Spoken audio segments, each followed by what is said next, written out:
An awful lot of tourists are expected to come here in April for the total solar eclipse of the sun. It is something that Buffalo hasn't gotten to see in quite a long time, Yeah, tomorrow will mark 99 years on the dot since the time that last happened. Channel 2's Dave McKinley joins us here in studio with a little bit of the history. Hello, Dave.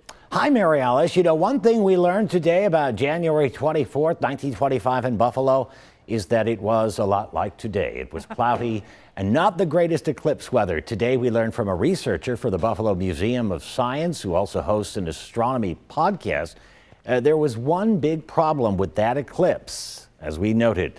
Now, just as we expect there to be in April, newspapers noted that stargazers were mobilizing in the city. Among the many who came here, well, they were scientists. They were interested to know, among other things, that what kind of impact the eclipse might have on the brand new medium of radio, and whether the eclipse would interfere with transmissions, after which it was concluded it did not.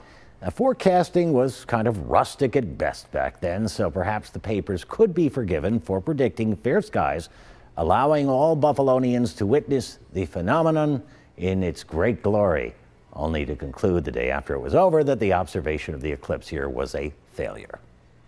It didn't work out for Buffalo. It almost worked for Niagara Falls. They did get a peak. They did get a little bit of the corona midway through, but it wasn't sustainable. It didn't stick around.